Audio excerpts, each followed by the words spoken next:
From this to this. Fishball, ano, Tara? Hotdog, ano, tara? Hey, it's me, Bads Veron. It's another day, another ka-vlog vloga. For today's ganap nga mga kabads, gusto ko ngang i-share sa inyo kung gaano kaganda nga dito sa The A House. At dito nga lang yan sa Bamban, Tarlac. At dahil nga sa mala A na shape ng bahay, ay tinawag nga itong The A House. Kaya pala may dress. Magluto ka pala! So, eto na po yung bago ngayon. Kapag nagluluto po, dapat naka-shade. At ang mga kasama ko nga rito ay mga co-teachers ko sa school. At syempre, walang iba ang nagplano nga nito ang aming inang principal. At eto na nga, itutour ko kayo. Ano? Tara? At syempre, nandito nga yung mga naggagandahang co-teachers ko sa taas. At kahit nga dito, ay kitang-kita mo talaga kung bakit tinawag na The A House. Huling-huli na?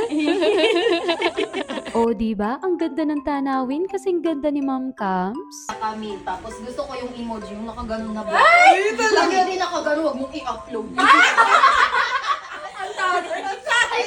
At eto na nga, pinababa na kami dahil luto na nga yung mga kakainin. At eto nga yung meriendahan na muna namin, itong tusok-tusok. Pero di nga lang ito basta-basta tusok-tusok dahil ang sarap nga ng sauce. At isipin mo, yung mga nagluto pa nga nitong fishball ay mga master teacher namin. Ewan ko ba, ilang beses ko nang sinasabi talaga sa mga vlog ko na natutuwa talaga ako dito sa school namin. Kasi kapag makakasama mo sila, hindi ka makakaramdam na mai-intimidate ka. Bagkus mas nararamdaman mo yung humility. Grabe yung pagiging humble at pakikitungo sa tao. Hindi rin ako nahirapan mag-adjust sapagkat may mga kasing edad rin ako. At ang kinaganda pa nga ay may mga nakakasabay ako na parehas kami ng mga ginugusto. Lalo na nga itong dalawang kasama ko.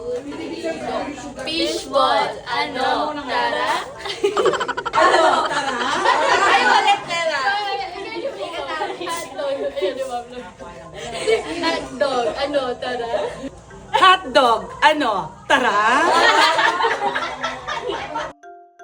O diba? Lalong-lalo na nga itong principal namin. Alam mo, ang saya lang dahil sinusuportahan niya kami sa mga bagay na ganito. Pero syempre, sasabihin ko po sa inyo na sumusunod kami sa ethics. Pinagsasabihan pa rin kami kung ano yung dapat namin gawin at mga hindi dapat gawin. Lalo na nga bilang isang teacher sa aming community na di ko naman lubos akalain na madidescribe ako bilang isang content creator. At syempre, dahil nga sa ganun na nga yung nangyayari, ay papunta na rin tayo ron. Kaya napakahalaga pa rin na maging mindful tayo, makinig tayo sa mga reminders and guidance. Pero siguro yung mga ganito namang activities hindi naman pinagbabawal. Dahil sabi ko nga sa inyo, ang primary goal ko lang talaga is makaipon ng memories. Tulad nga ng mga ganitong banding ng mga kasama kong teachers. By the way, ang mga kasama kong ang co-teachers dito ay meron kaming iba't ibang team. At ito nga yung mga tinatawag na BAPS sa aming paaralan. Alam mo yung tipong, yes, we are professionals, teachers kami, pero alam naman natin kung ano ang trabaho ng teachers at ilang araw sila sa isang linggo, ilang buwan sila sa isang taon. Halos ang buhay talaga namin ay umiikot sa paaralan. Kaya napakaganda na may nabubuo ka ring pangalawang pamilya. At sa school nga namin, merong SOCMED team, OPCRF team, GLAM team, at marami pang iba na may iisang misyon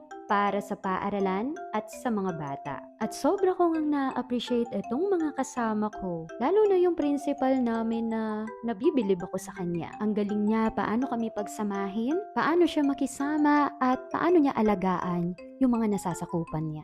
At hindi lang yon at hindi lang itong mga kasama ko, kundi halos lahat nga sa paaralan namin. Lalo na yung mga master teachers na mga nakakausap ko, yung mga teachers, mentors, coordinators, sobra ko pong na-appreciate lalo na kapag ako yung nagtatanong, kailangan ko ng tulong, hindi sila nagdadalawang isip na sagutin ako. Kaya naman, grabe, ang guilt ko talaga sa sarili ko. Ang bagal kong mag-reply, minsan nakakalimutan ko pa.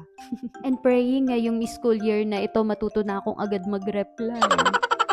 Kaya sorry rin po at patawaran niyo ko po. By the way, gusto ko nga lang pong i-share sa inyo, itong The A House na ito is perfect din ngang venue or location para sa mga gustong ikasal. Lalo na sa mga gusto rin ng mala garden wedding. Dahil may napanood nga rin ako na dito nila ginaganap yung ceremony. At hanggang dito na muna po ang ating ka-vlog-vlogan. Thank you so much po, Happiness Team, especially to our inang. At sana'y maulit pa. At yun lamang po. Thank you po.